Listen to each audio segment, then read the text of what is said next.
Hello mga kabahag! Kamusta po kayo dyan? Sana lahat kayo ay okay. Today ay magluluto po tayo ng fried noodles. O siya, umpisahan na natin. Gumamit lamang ako dito ng 1 pack na egg noodles. At pagkatapos nagpakulo ako ng water. And kapag kumukulo na siya, ilalagay nyo na itong ating egg noodles. So iba parang binablanch lang po ito. Half cook lamang ang gagawin natin. So, ganun lamang po siya kabilis. At pagkatapos nating mapakuluan, syempre, ilalagay na natin sa strainer para matanggal yung mga water sa kanya. I-dry lang po natin and cool down natin for about 10 minutes ay okay na po siguro yon. Or kung mahaba pa naman yung oras nyo, pwede nyo namang habaan pa din habang nagpe-prepared po tayo ng isasahog sa kanya. So, eto, after nating ma-dry siya, ngayon naman ay i-deep fried na po natin. So ayan, at nakikita nyo naman, no, isasalang na po natin ito dito sa mantika. Dahan-dahan lamang po at baka matalsikan tayo ng mantika. So ayan, tip lang natin na kapag isinalang po natin yung ating egg noodles, dapat mainit na po yung mantika kasi luto naman na to at kailangan lang natin siyang gawing crispy. So ayan, at isinasalansan ko. At ngayon, syempre, babalik ta rin na natin siya.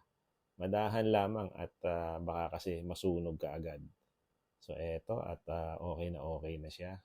Pinopormahan ko lang po kasi gusto ko kasi medyo bilog. Yung iba po nito paumbok. So depende po sa style na gusto nating gawin. Palagi po naman tayong may choice sa buhay at every time na nagbablog ako, sinasabi ko po palagi yon. So kanya-kanya pong style yan. So eto, at okay na siya, ganun siya kabilis. I-drain ko lang din po siya at syempre i-cool down natin. Kapag ka nahanginan na to, I am sure magiging crispy na po ito. At habang inaayos ko itong ating egg noodles, ngayon naman ay i-prepared ko na itong ating gagawing pangsahog. Ito yung gagawin nating sarsa para dito. Itatap over po natin ito doon sa fried noodles. So eto, at isinalang ko na nga itong hipon at nakita nyo naman, galit na naman yung ating wok. Kaya pumipitik-pitik yung mantika. Meron kasing water yung shrimp, kaya ganun ang outcome niya. So eto, at syempre hahaluin natin ng may kasamang pagmamahal.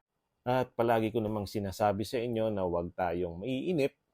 So eto, at after nating ma-pull out, inilagay naman natin itong bawang. At pagkatapos sinunod na rin natin yung white onion.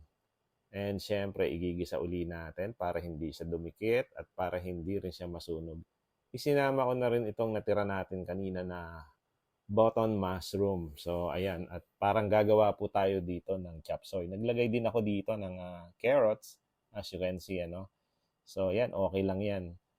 Inuuna ko to kasi medyo matagal maluto itong carrots. At by the time naman na isinama nyo na yung ibang gulay, okay lang yan na half cook kasi kinakain po natin ng hilaw yan. So eto, at isusunod na po natin itong oyster sauce. So ito ang magbibigay ng lasa dito. Similar po ito kapag gumagawa tayo ng chop suey. Ayan, at inilagay ko rin yung Chinese cabbage. Tapos naglagay din po tayo dito ng chicharo at Baguio beans. Gumamit din po tayo niyan. At pagkatapos, syempre, haluin na natin ulit. So eto, ganun lang siya. At syempre, samahan lagi natin ang pagmamahal. Depende sa dami ng pagmamahal nyo, yun ang ikasasarap ng pagkain. So eto, at habang hinahalo ko syempre, nag-i-enjoy tayo rito. Yun ang mahalaga. At dahil gusto ko magkaroon ng sauce, naglagay po tayo ng water dito. So sakto lang, hindi gaanong madami ang dapat ilalagay yung water kasi para hindi gaanong masabaw ang ating sarsa. So eto, at hinahalo na ng inyong kabahag. Dire-diretso lamang po ang ating paghahalo rito kasi yung ginagamit ko pong apoy, yung ginagamit kong burner ay medyo malakas kasi high pressure valve po ito kaya dapat continuous ang halo. Pero yung mga gumagamit po ng mga normal na lutuan kagaya sa bahay, okay lang po yan kahit slow ng konti. So ayan, naglagay na po tayo ng capsicum or yung tinatawag nating bell pepper at sinamahan po natin ng quail eggs. So, paborito ko po ito. At pagkatapos, syempre, ilalagay na rin natin yung hipon. Inilagay na po natin yan. And after nating mailagay, simmer for another 1 minute kung malakas ang ating apoy or kung matagal naman, I know, aabot ng 2 minutes yan. So ayan, at lalagyan na natin ng pampalapot. Ito ay ang cornstarch. Dahan-dahan lamang po ang paglalagay kasi mas okay na control natin dahil kapag nasobrahan po kasi ng lapot ay hindi maganda ang kalalabasan ng ating sarsa. At dahil medyo nakulangan po tayo sa lapot, ngayon ay magdadagdag po ulit tayo ng cornstarch. So slowly but surely po ang ating gagawin. So I think this time medyo okay na po ito. At ngayon, syempre, kapag okay na, lagyan natin ng sesame oil. Ito ang magbibigay ng kakaibang aroma. At kung kayo ay nanonood pa hanggang ngayon, ibig sabihin, nag-i-enjoy na po kayo. At ibig sabihin, natututo na po kayong magluto little by little. O ano, natatakam na ba kayo? Follow, like, and share naman dyan for more easy recipe. O guys, ano pang hinihintay nyo? Attack! Ito nga pala ang version ko ng fried noodles. Ayan. So, tikman natin. Oh, grabe. Yung wala munang sauce. Mmm.